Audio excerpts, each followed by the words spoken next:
So hi, everyone. Welcome to another Friday Discovery session with Efficiency Canada.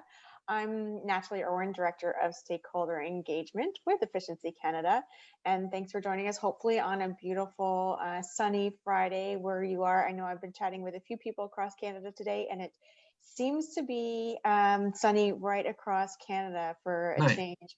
I haven't talked to anyone in Vancouver or though, so I'm not sure. It might be raining there. So if that's the case, I'm sorry, but I don't feel sorry for you because you guys had the warmer weather most of the year. Uh, oh, it is sunny in Vancouver too. Thanks for sharing. And Right Victoria. on. Oh, this is awesome. Here we go. How appropriate. That's Yeah, great. exactly. Yeah, that was very true. That's a good call, Nick. So without further ado, well, actually, before I get started, I will say that please hold your questions to the end. Nick is going to present for about 20 minutes, and then we're going to open up the floor to Q&A. There are two ways to ask questions. The first one is the Q&A box at the bottom of your screen. And of course, you can always raise your hand and I can unmute you and you can ask your own question. The choice is yours. So Nick, thanks for joining us today. So Nick is director at Distributed Energy Resources, the Canadian Renewable Energy Association. He is also based here in Ottawa, but you are a national organization, and you're going to share with us today rooftop solar in the Canadian context on this beautiful coast to coast to coast sunny weather that we have here today. Thanks for joining us, Nick. Thank you. Great. Okay. Is it working? I assume so. Yes. Excellent. So yeah, my name's Nick Gall. I'm the director for Distributed Energy Resources at CanREA. CanREA is a national trade association. We have around 300 members across the country, ranging from small nonprofits to energy companies, in basically every facet of the wind, solar, and energy storage industries. And in my role, I'm primarily focused on small scale, behind the meter solar PV generation and energy storage. And I cover it at both provincial, territorial, and federal levels, and increasingly actually at the municipal level as well, which is really exciting. So yeah, I mean, just generic trade association, nonprofit. You can read that later if you want. So in terms of Canada's solar context, so Canada has approximately 3,200 megawatts DC of solar PV installed as of last year. We have really poor data, and it's very quite disorganized in terms of how different provinces report it. Some use AC, some use DC. Some provinces just don't have a very good handle on what's connected to their grids. But from what we gather, approximately 2/3 of it is installed as sort of centralized utility scale solar farms, which are obviously not what we're going to be talking about today. And then sort of another third or so is connected behind the meter on-site generation, directly serving loads at homes and businesses and government buildings, etc.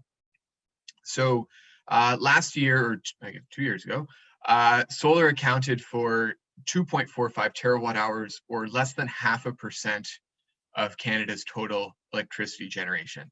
So not a lot. I think if you were to take a view of how much of Canada's electricity consumption was from solar, that figure would probably look quite a bit better. Because just by virtue of how solar technology works, it generates during the day when people are awake and using lots more electricity than the nighttime. So in terms of Canada's solar resource, we have a lot of people underestimate the extent of Canada's available solar power. I mean, obviously, like, it's pretty dark in the winter and we have short days, and it's northern country and everything. But in terms of sort of the populated areas of the country, so thinking particularly of southern Ontario, the southern prairies, we have a huge abundance of solar power. So the area around sort of Calgary to Regina, that's sort of dark orange there, that's about as sunny as Spain or southern France. So very, very strong solar resource, and we should be doing more with it. The price of PV modules in Canada has fallen approximately 90% over the past decade. Absolutely extraordinary. There's no other technology except maybe batteries that has achieved this. It's really quite remarkable, and that's driven by improvements both in terms of manufacturing and supply chains, and also just better technology as well. So we're getting more efficient at putting more watts per panel, and as a result, the cost per watt is falling considerably, at the same time as we're getting more efficient at making the panels themselves. So a bit about solar PV. I mean, I'm sure this is kind of a self-selecting group, obviously, of folks who are very interested in energy and energy efficiency, obviously. So I'm sure this will be familiar to a lot of folks, but solar panels affixed to rooftops, typically in the context of on-site solar generation, although there can also be ground-mounted on-site or behind-the-meter solar PV as well. During the day, solar panels produce DC power when the sun's light hits the modules and excites an electrical current with the silicon cells that are sandwiched between the panes of glass. This is converted to AC power, typically using an inverter, which is the type of current used in our homes. And the vast majority of solar PV systems installed in Canada are grid tied, which means that electricity flows from the panels to the home or the business where it's being used, and anything surplus is exported back to the electrical grid. There are probably more than any other sort of major economy in the world, Canada does have a pretty significant off-grid population. I think it's around 200,000 people don't have access to an electricity grid, primarily in sort of Northern Ontario, the territories, Northern British Columbia. And for those sort of off-grid communities and off-grid homes and businesses, that's not true at all. Like the solar would just flow into the home for direct use or into a battery system. But the majority of systems are grid tied. And this image here is from Beaver Lake Cree Nation in Alberta, I think near Edmonton. And it's a 30 watt or a 30 module system installed on a school by our members, Kubi Energy. So a typical solar PV system is made up of solar panels, obviously, racking equipment, either to affix it to the roof or to the ground, one or more inverters to convert the power into AC, and various other sort of cables and wiring and junction boxes and other equipment, which is fairly standard but varies slightly in terms of what's required by different electrical codes around the world. So as a safety measure, solar panels, grid-tied solar systems do require a little tiny trickle, a few watts of electricity in order to operate safely. And they do not power the home at times of power outages if they're grid-tied.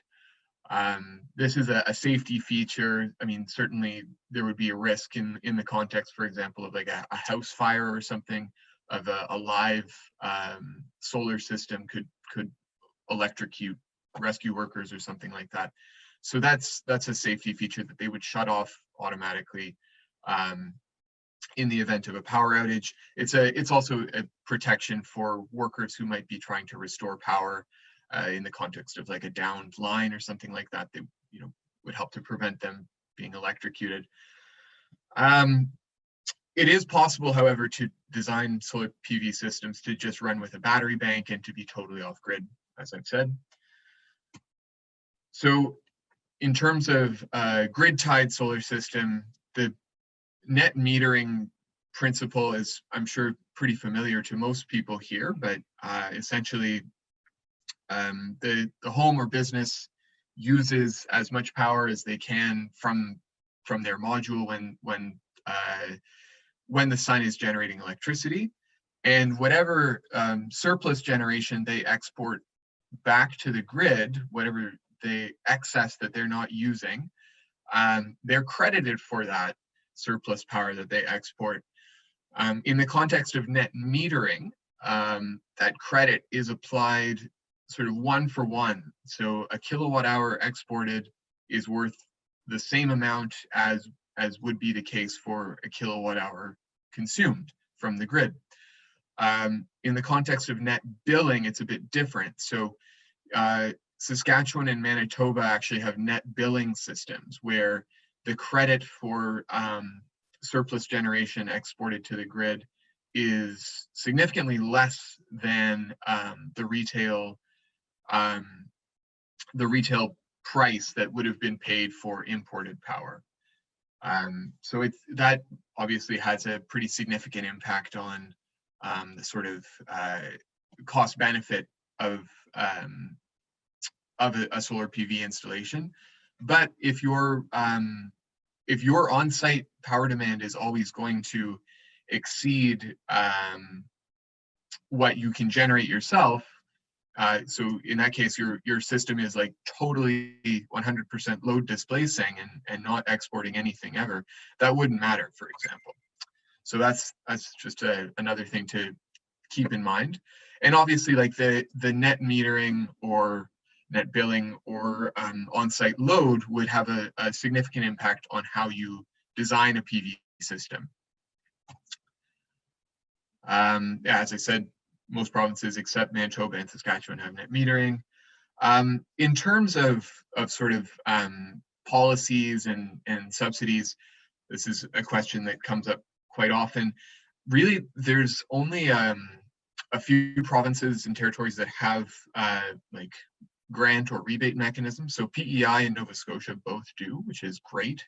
Very, very popular programs there for solar rebates. I think in PEI, it's, I think, 60 cents per watt up to like $5,000, I think. So very, very generous. Nova Scotia, I think it's a bit less. I think it's around 40 cents a watt. I believe Northwest Territories, the territorial government will pay for, I think, up to 50% of the cost of a solar PV system, which is phenomenal. Really good to see. Alberta government has a couple of programs now. These aren't sort of per watt programs or anything, but there is a Solar for Schools grant program and the recently announced Energy Savings for Business program, which provides grants of up to $250,000 for a number of energy efficiency measures, including on-site alternative electricity generation, so specifically combined heat and power and solar PV. And then there are also a couple of municipal grant programs or possibly rebates as well in Edmonton, I think in Medicine Hat, and a couple of other cities as well, potentially Calgary. So key considerations when installing solar, I think this would probably be pretty intuitive to most folks on this call, but roof orientation, obviously, if your roof faces south, that's a lot better from a solar generation standpoint than if it faces north.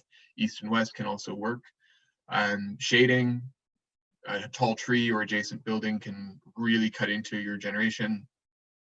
The size of your electrical service, you may need to upgrade your electrical panel depending on the size of solar array you want to install.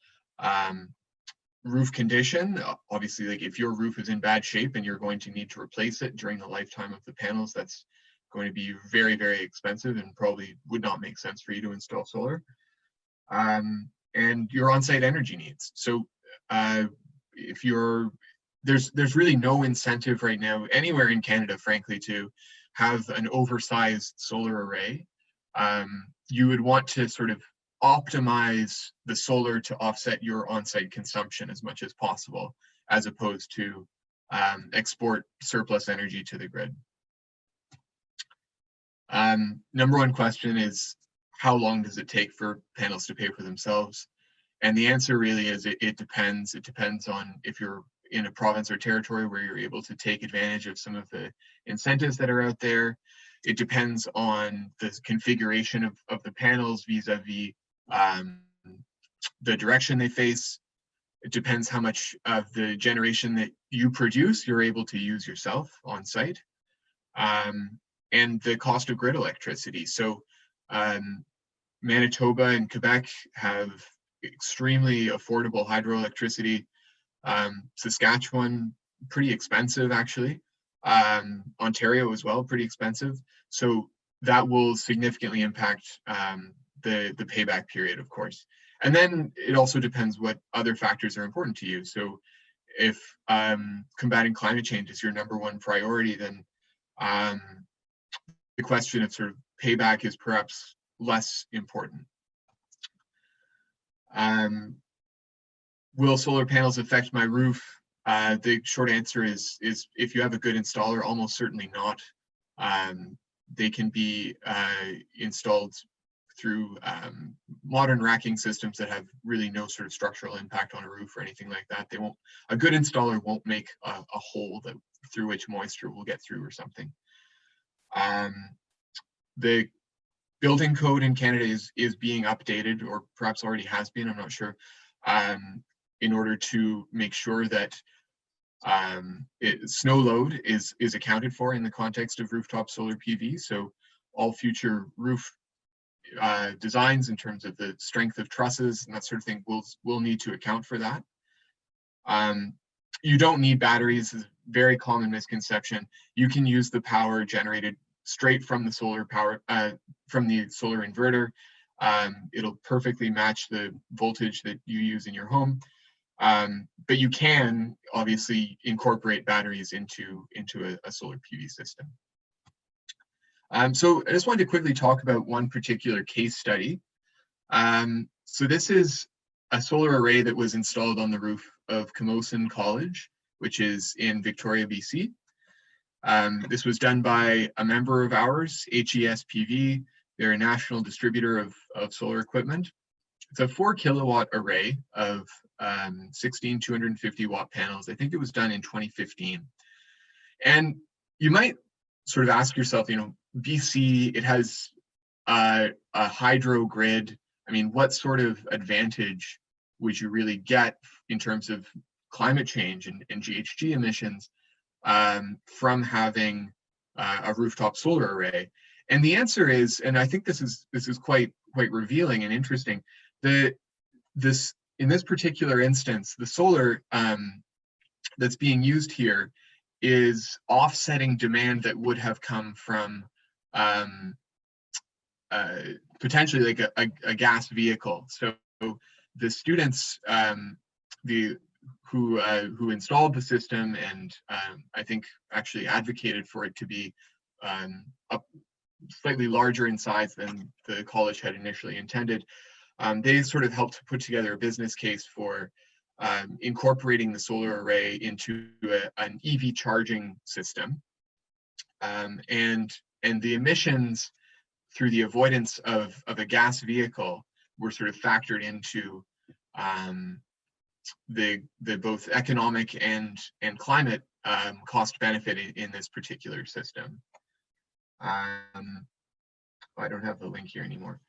But yeah, and one sort of really cool thing about solar is it's a really quite data-rich energy source. Oh, there's my email. So right now we're actually looking at this system live. If you can see my screen. Oh, you can. There we go. So yes, this is we can. Excellent. This is the Camosun College rooftop solar PV array in real time. You know, we're looking, let's see, 10-minute increment. So this is how it's doing over the last 10 minutes. Sun's coming up in Victoria. You can see that line trending in a good direction. Here's, yeah, past hour, 6 hours, obviously not really doing so great earlier this morning, but then as the sun came up, it really kicked into gear. And I love this. I mean, you can see exactly where sort of a passing cloud cut into the output. Let's look at it over the course of a year, and obviously way more in the summer than in the winter. But yeah, I mean, I think this sort of reveals, and it's obviously like extremely predictable as well. I mean, not sort of minute by minute, and there's lots of variability in cloud cover and that kind of thing. But you can predict with, I think, pretty reasonable certainty that the sun will come up every day. And you can use that energy to charge batteries, charge electric vehicles, and yeah, you get this incredibly rich data set from which to sort of plan your energy consumption, frankly. So in terms of like the sort of broader energy efficiency dimension here, I mean, I think this is kind of on the borderline of, is it energy generation? Is it energy efficiency? And I would say, like, to this group, I mean, I think it makes a meaningful contribution to reducing demand for grid electricity, obviously, for the need for new electricity generation infrastructure like hydro dams or gas plants or something like that. And even larger scale renewable energy like large wind farms or large solar farms. And furthermore, it avoids the need potentially for grid infrastructure upgrades in terms of transmission and distribution lines that need to be built. So by using energy that you generate yourself on site, I think that to my mind has a lot to do with reducing the sort of total impact of our energy consumption, and thus I think is pretty congruent with the amazing work that Efficiency Canada is doing. So obviously happy to take any questions, and yeah, thank you very much for the opportunity to present. Thanks, Nick. That was really insightful. I know at Efficiency Canada, we've had several conversations on, energy efficiency and renewables, or and we have decided as a team, we've had, like I said, several conversations, although they always land in the same spot, is it's going to take everything if we want to reach our targets by 2030 Totally agree. or 2050. So it's really not an either or, it's an all hands on deck thing. And so while we say energy efficiency is always the first fuel, is the term that everyone likes to use, but solar and renewables play an important role as well. So that's our stance on it.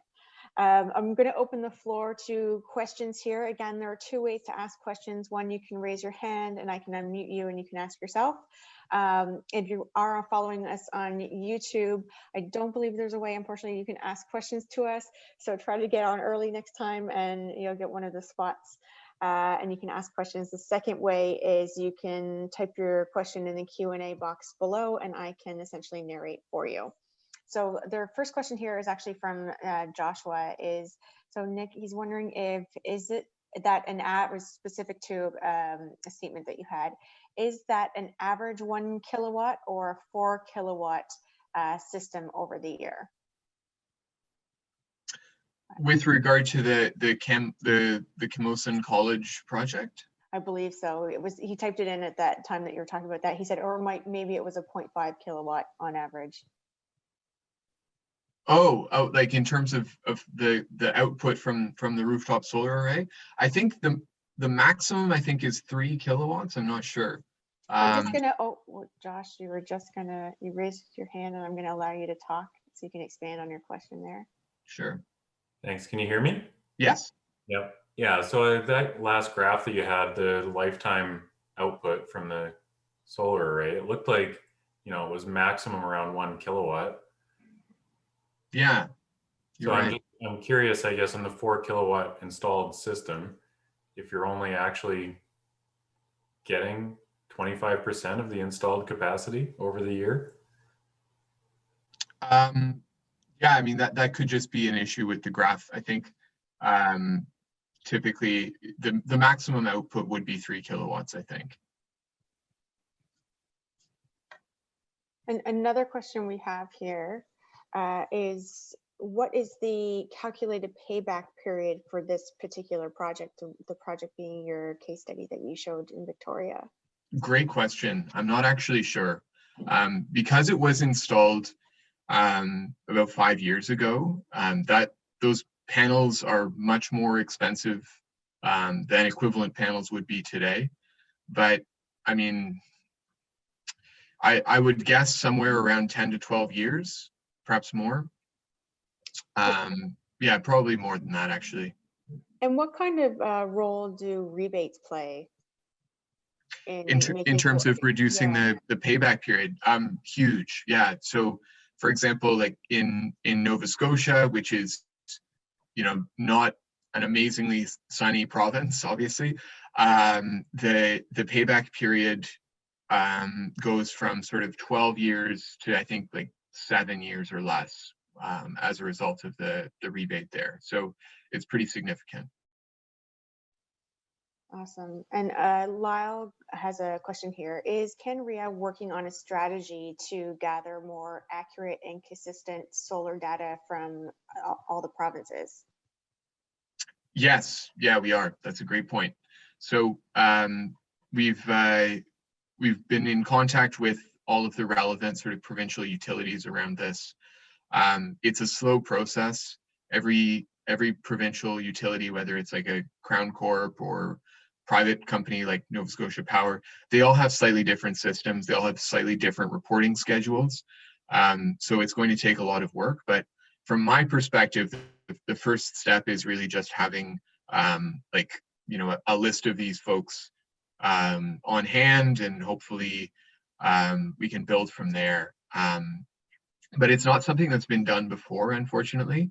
And I do think it's going to be increasingly important as more solar gets installed, and we need to sort of have a better handle on what's out there, because obviously anything installed behind the meter has an impact on the energy system, and it's important we understand. Definitely. I would make the case for creating a scorecard for each province. Yeah, you guys have done an amazing one. Yeah, that's true. Yeah, I love ours. It was We should adapted rank from yeah, we adapted it from the ACEEE in the US, who's been doing it for I think probably like 15 years, and it's a way to increase friendly competition. Yeah. And it is working. So, which is fantastic to see. So maybe stay tuned. You heard it here first. Yeah. Well, if I had to can rank happen them for now, solar. I'd say Alberta, amazing. They publish data, I think, like every 2 months or something. Ontario, terrible. They're a year and a half delay, which is very poor. So not great. Yeah. Yeah, so it would be interesting to see. So who knows? Yeah. Put your request in now. Also, there's a few people that are attending in the call that are homeowners interested in getting solar panels. If they wanted to find out about rebates, do you guys put that on your website? That's a good question. I don't think we do, actually, but there is another. I think it's a nonprofit. I forget. If you just Google sort of your province and solar rebate or something, this website will come up, and it's quite accurate. I've been very impressed with it. I forget who runs it, but maybe I can put a link to that afterward. It's called like Energy Hub, or I don't know. Yeah. Yeah. Someone just put in the chat there that it's Energy Hub. Yeah, Energy Hub. Yeah. There you go. Perfect. Thanks, Lyle. Yep. And then a question here is, how does Canada compare to like everywhere else in the world in terms of solar uptake? Very poor. We're about we're, I think, maybe 30th in the world or something, down from 10th in 2015. We're sort of, I mean, we're falling behind as well. Like, for example, like last year, Vietnam installed 3 times as much solar as Canada has ever installed in 1 year. I mean, it's amazing. And it's really, it's not happening quickly enough. I mean, we're in a climate emergency, obviously, and there's so much work to do. The technology is so much more affordable than it's ever been, and frankly, yeah, we're not keeping pace with the world in getting solar installed. Yeah, you mentioned that Canada might be 30th. Do you know who does that report?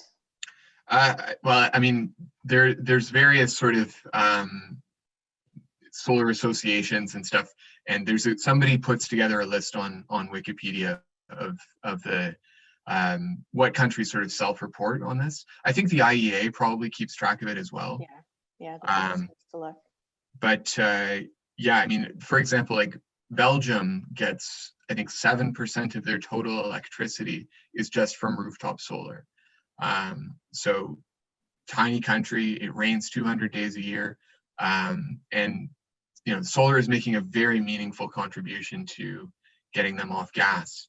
So we can do better. Yeah, do better a lot of things for sure. An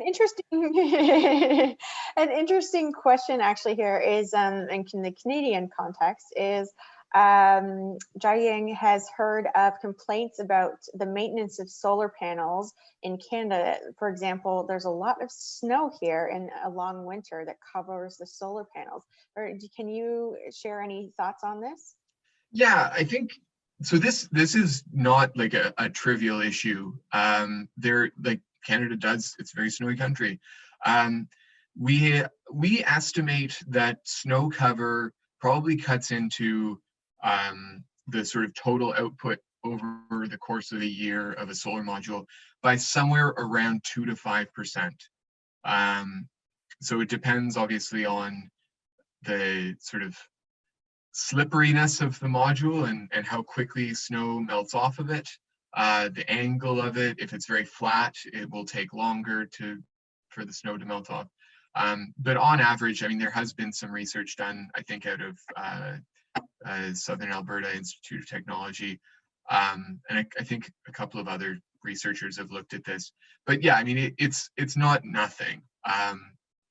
The good news is when your PV modules are covered in snow in the winter, the angle of the sun is such that you're not sort of performing it at peak output anyway.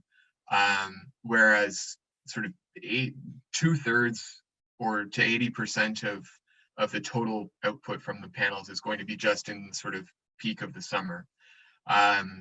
So in that context, you're not missing out on a ton, but yes, you're right. Like this is something the industry is actually looking into, and sort of there's research ongoing right now around developing more, I mean, essentially like slipperier modules. You certainly wouldn't want to take a risk with like just sort of scraping them particularly with something abrasive. You can void warranties and that kind of thing. It's generally safer just to wait for the snow to melt. But yeah, it is a valid concern, and it's something the industry is looking into. Yeah, there's an entrepreneurship idea definitely for someone for sure. Yeah, I know there's a whole industry now for cleaning heat pumps. That makes came sense. out. Yeah, it makes sense. You never really think about it until you think about it. You think that was brilliant. Yeah. Question here from Ken is, if your residential roof is aging, for example, like if you have older shingles, I assume it would be wise to consider installing a solar panel system at the same time or immediately after you redo your roof. Yes. Yeah, totally. Easy one. And they can probably help prolong the life of a roof. I mean, because you're covering up the tiles that would otherwise be exposed to the elements. So it's definitely something to think about if you're going to have people up there anyway. It can be a real win-win. Yeah, definitely. And a question, speaking of tiles, is you might not be able to answer this, but are there any feedback on or what's happening with the solar roof technology of like Tesla? The big brand. Yeah. I don't know. I mean, to my mind, that the solar tiles are kind of a solution in search of a problem. they probably work reasonably well. I mean, I've heard they're now sort of as affordable as regular roof tiles, which I'm not sure is true, but could be. But I don't think they work as well as just like a straight up traditional solar module. So if your number one priority is like the aesthetics of your roof and not having, maybe you think solar panels are very ugly or something like that, then yeah, I mean, there are definitely like solar roof tile solutions out there. But I don't think you would get the same level of performance as with a traditional PV module. I think there has, with the name Tesla, I think there's some branding, Yeah. bragging rights that probably people are looking to Probably, those as well. yeah. A question here from Zach is, could you please talk about the parabolic solar panels and PV plus thermal hybrid? What are the pros and cons of these systems? It's not an area I'm not familiar with. I know we do have some parabolic solar thermal companies in Canada who are doing great work. But yeah, I'm not that up on the solar thermal side. I will say it's a great technology. It's a bit niche right now. Maybe I hope that'll change soon because it's very efficient.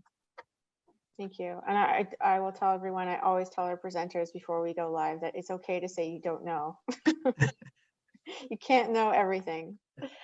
A great question here from Sheena is, can you speak to the perspectives or your perspectives on why Canadian provinces and utilities are not enabling more solar, and why are some provinces ahead of others? Yeah, that's a great question. I think certainly in Ontario, there is a lot of sort of lingering concern over the feed-in tariff program, which ran from, I think, 2010 to 2017, and accounted for well over 80%, maybe even 90% of the total solar installed in Canada thus far. This was in the context, I think it really bears repeating, of a once in a century economic crisis in the province. And it was part of a broader plan to bring in solar manufacturing into Ontario to sort of help with the tremendous loss of manufacturing jobs at that time. It didn't work out, and the policy has had a legacy of extremely expensive feed-in tariff rates of, like, I think around 80 to 90 cents a kilowatt hour for some like very small rooftop solar projects. And yeah, those sort of lingering costs have really proven a long-term challenge for two governments now to deal with, and I think has created some resentment over renewable energy in general in Ontario, and probably in Canada as well. So what we're trying to do at CanREA is really make the case for the fact that now that the technology is so much more affordable, and as I said, it's 90% cheaper just in the last decade. Now that it is able to stand on its own 2 feet, subsidy free, let's sort of look at some of the regulatory obstacles and how we can remove them. So one thing we've been really vocal on is the issue of third-party ownership. In Ontario, I think everywhere in Canada, it's not possible to lease a solar PV rooftop. You need to have the upfront capital yourself to install it, and only you can own it. And so that presents a big obstacle for, let's say, a small business or a family that might not have the upfront capital for $20,000 rooftop solar system. And they're prevented from paying for it over a longer time horizon. So removing barriers like that, I think, would be really helpful. And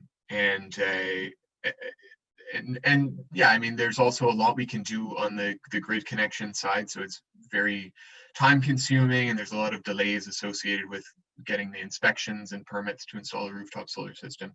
So that's sort of where we're focusing our efforts now. But I think, certainly if a province or or the federal government wanted to step in with a grant or a rebate mechanism, as Alberta has done, that can really help stimulate demand very quickly, help reduce some of the risks for businesses and homeowners. And particularly as we go through this sort of COVID, economic recovery, solar is a very quick job creator. You can have guys and women, all kinds of people on a roof installing solar within sort of 4 weeks, 8 weeks of signing a contract. So it creates jobs very quickly. And I think that's a really important message that we want to make sure policymakers are hearing. It's also about local jobs, because you can't install Absolutely. solar panels on someone's house remotely. Absolutely, yeah. And Yeah. then there's also, you touched a little bit about it, but there's PACE, which is the Property Assessed Clean Energy, the innovative financing tool. Yeah. Which, if you want to talk a little bit about, for like 10 seconds. Sure. Yeah. I mean, that's a really great initiative. Certainly municipalities like Halifax are really leading the way on this. Toronto as well is trying to get a program going. We love to see it. Federation of Canadian Municipalities has done amazing work on sort of coordinating all the different cities that want to do this and developing some great best practices and stuff. Yeah, we're very optimistic to work more closely with cities over the coming months and years on seeing PACE roll out nationwide. That's great. Good to hear. Just one last question from Erica is, can you please comment on the penetration of solar water heating or solar assisted water heating in Canada? I'm not that familiar with the technology. I'm sorry. That is, I allowed you. That's your two. Everyone gets two. Yeah. Okay. I'm just teasing.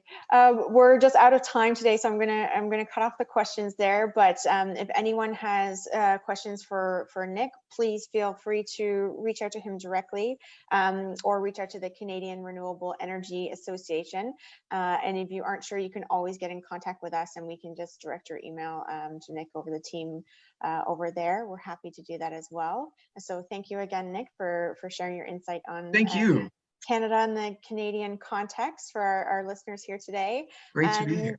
Yeah, and hopefully you can join us along with everyone else next week. We're going to talk about Vancouver and benchmarking BC. So we're going to explore the interplay between policy and data on a path to zero carbon. So the two speakers are going to be Donovan from the CEO of Open Technologies and Brenda Scott Castro from Green Building Engineer of City of Vancouver. So they're going to talk about that pilot that they did there and the results of it. I always say, spoiler alert, it's going to be, the results were good. Not much of a spoiler, because I don't think they'd be promoting it if it wasn't. So I think they allowed me to say that. Anyway, I hope you have a great weekend, Nick, and everyone else, and I will see you again next Friday. Take care, everyone. Bye. Thank you, Natalie. Bye.